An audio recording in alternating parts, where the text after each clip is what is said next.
Kia ora and welcome to today's video. I'm Alvi and today I am painting a red-billed seagull, a New Zealand one. I took a photo of it about a couple months ago in December, and this is the reference photo I've got. It's a beautiful photo. I was so happy with it, and so I'll be painting it, but the kind of catch is I will be using one colour, and that is this colour right, where's my brush? Right here. I'll swatch it out just down here, but it is a Monochromatic super granulating colour. I can't quite remember what one it is, which is a slight problem, but I have a feeling it is a desert, from the desert set, but I can double check later on in the video if I remember to. So I guess the first task is to swatch it out. I ignore this is just a little sketch, but I'm just using I don't want to pronounce that, but just a calligraphy brush for the swatch anyway, and probably the background of the seagull, and then using a separate smaller brush for the details on the seagull. So I already pre-wet the colour, so it should be lifting the pigment much easier than it would have if I just didn't pre-wet it. It's quite pretty.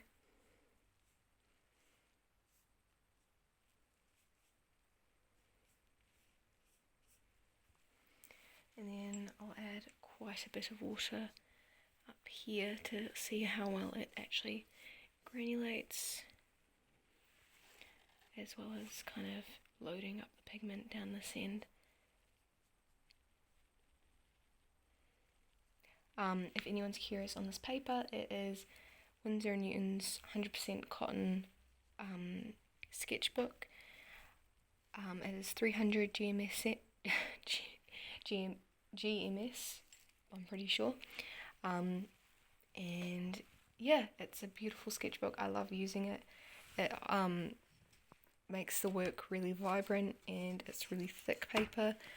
I am holding it down with a clip just because that works best for me, especially with a bound sketchbook, because turning the pages, they do tend to kind of stick out a bit like that. So it's nice just to have it flattened. So this is kind of the swatch so far. You can see it's already starting to granulate. I've got the date, brand, and what I'm painting up the top there, and it's just masked off with some cheap washi stick tape from Warehouse Stationery. Can't speak right now, but that's okay. I'm gonna do the border later, just so I can set the tonal value of the seagull first, and then I'll pick what kind of wash I want to do behind it, similar to what I've done here with the lighter wash around the bird. Okay. So weird painting it on camera. I usually just don't. I'm probably not going to talk for the whole thing, just because talking can be a little draining sometimes, and sometimes I just want to paint. But I'll comment where I feel is necessary, like right now. But I love seagulls. I love painting them since I think a couple years ago, in mid 2021 maybe. I took some photos of them, and when I first painted them I was like, wow, they've got so much personality in them, especially the ones here in New Zealand. They always, I don't know, have a look at them, like in their eyes. And so one thing I really wanted to do when I paint seagulls is capture the look that they hold in their eyes, just like of judgment, or like what the heck are you doing kind of thing. So yeah, and since then I've been painting quite a few seagulls, and it's just so fun, because even if it's just a monochromatic seagull, as I'm doing right here, you can still add so much character to it just in the eyes and stuff. And it actually makes quite the difference if you catch the expression or not. Like, you can tell the hardest part for me is painting the eye, just because of how much you want to get it right. So I kind of just shade it around first, because I feel like the shading around the eye is just as important as the eye, because if it's got like a dark undercircle, like dark shadow around it, it might be like staring deeply into your soul or something, you know? It's got, yeah, personally, it's quite important to kind of capture that, right? I've got some kind of ruffled feathers off the side here. This photo was taken in the Coromandel, mid-December, before the weather kind of before the weather became kind of slightly stormy, you know, just a slight cyclone or two. But yeah, quite lucky we got up there in the end. It was like a little family getaway, really.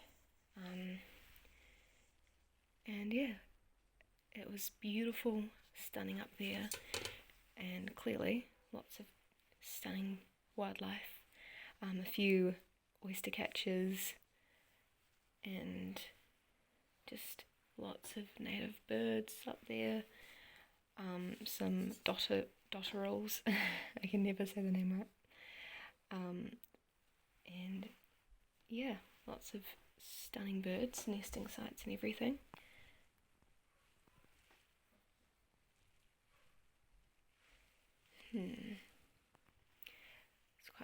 It's quite the same tone at the moment. The swatch is turning out quite beautiful at the side here.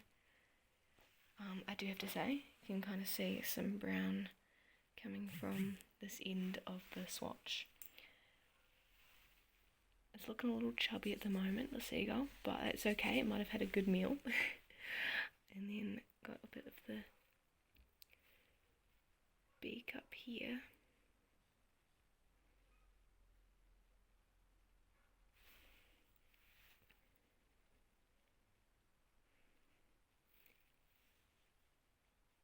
I've probably painted a similar image to this before, and I probably will paint a few more seagulls here and there, but it's just because they're such a nice thing to paint, especially if you're like, what do I paint? A seagull having a default thing is always so nice, because even if you're not feeling too creative, it's really nice just to have a default you paint. So my default is seagulls, and therefore I feel very comfortable, even in a non-creative scene, to paint a seagull, because I've just practiced a lot. Even if it's just with the same photo, just painting it over and over again every once in a while is really rewarding, seeing the progress. And if you look at the same photo and paint it so many times, you see new details each time you look at the photo, a reference photo. And even if you paint different angles of the seagull, because I have some really unique poses, like kind of the one-legged pose, or kind of behind the shoulder look at you. And since seagulls, especially in New Zealand, are so common, it's quite easy to get some really good reference photos of seagulls. And especially if you want to start painting birds and selling the work that you paint, because you want your own reference photos for work you sell, it's really easy to get some fun shots of seagulls, and you know, lots of native seagulls in New Zealand as well, like said red-billed seagull There's also a black-billed seagull, which, oh, that's funny too. They look really similar to the red bill, except they've got a black bill and black feet. So, hence the different naming. But no, that's super cute, super personable, like great wacky personalities, especially if you got some food for them. But don't feed the seagulls. It's quite sad because I went up to Dunedin, and it was so interesting finding out about more information about seagulls, because you don't think of them as much more than seagulls, but it's sad to hear that the nesting grounds are getting disrupted quite a lot, especially by bikers, dogs and everything, and a lot by black-backed seagulls, which are much bigger and a natural predator to these seagulls and the nesting sites. It was really incredible seeing their nesting site. They nest in groups because they're quite a small bird, believe it or not, compared to the black-backed seagull anyway. So they nest in groups, therefore less babies are likely to be eaten by the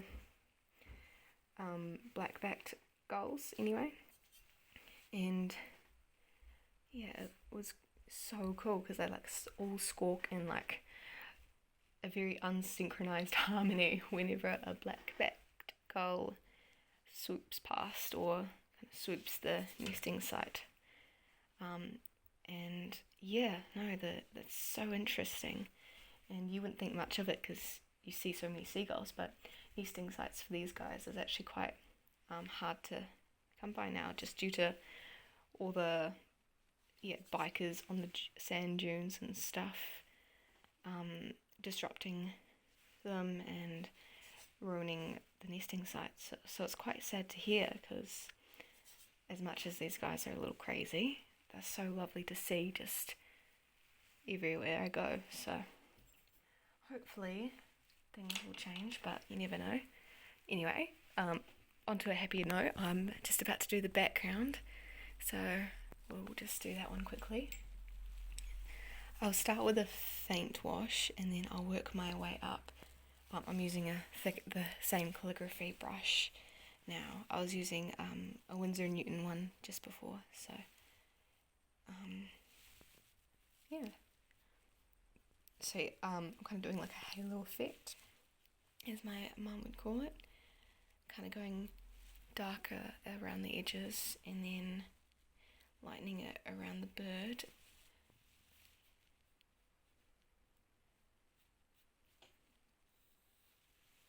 And I'll peel off the washi tape as well. I think this is Desert Green, if that helps anyone. I'm pretty sure this is the Desert Green or Desert Grey or something, because the camera's not picking it up too well, but it's got a green tone to it and it's really, really pretty. But it's a really nice colour to just paint one thing with, uses a monochromatic colour just due to the fact that it granulates and it adds much more kind of texture and stuff to the painting. But yeah, no, this book at the moment I've just been filling with monochromatic pieces with just studies of random animals, just to kind of get used to the tones. So this is a rooster, believe it or not. I just googled rooster, and this was kind of one of the images that came up, and so from that I've painted it with just a cobalt turquoise or something from the Art Spectrum set. And the way I pick the animals is just a random animal generator on the internet. I just what animal shall I paint? And it picks for me, so I don't have to think too much, which is really handy as well, especially if I'm I want to paint an animal, but I'm not sure what one. And I don't want to just paint the same animal over and over again, so internet, you pick for me. I think that's pretty dramatic, I think. The seagull. So it's It's pretty cute. It's got a bit of a glaring look in its eyes, like, oh, it's so adorable. Okay, now for the fun part. It's probably too early to take this off, but sacrifice. That was so satisfying for me. We can unclip the paper too now, and then figure out how to, there we go. This is not easy one-handed, but I'm attempting. Yep, no, not easy one-handed. There we go. That was a pretty successful attempt. Got the one down the bottom now. I'm pulling it away from me so it doesn't rip the paper too much, especially since it's still wet, the painting. But yeah, this washi tape is really cheap from Warehouse Stationery, and especially since some of it goes on sale. So yeah, this is just the thinnest one I could find. It's really good for borders, and it comes off without leaving too much damage to the paper, especially compared to masking tape. And lots of different sizes, which is so useful, and it makes the artwork just look that much cleaner. This is really hard to grab. Might try this end. The attempts are real. I don't have the nails for this. Oh, struggles. No. Oh, no. Behind the scenes. Oh, there we go. Stunning. So this is the kind of painting. I think it's quite cute. It's just a rough sketch, but this is kind of what I've been doing throughout the book. But this one you got to watch with me, so thank you guys for watching. And yeah, hope you guys enjoyed. Bye!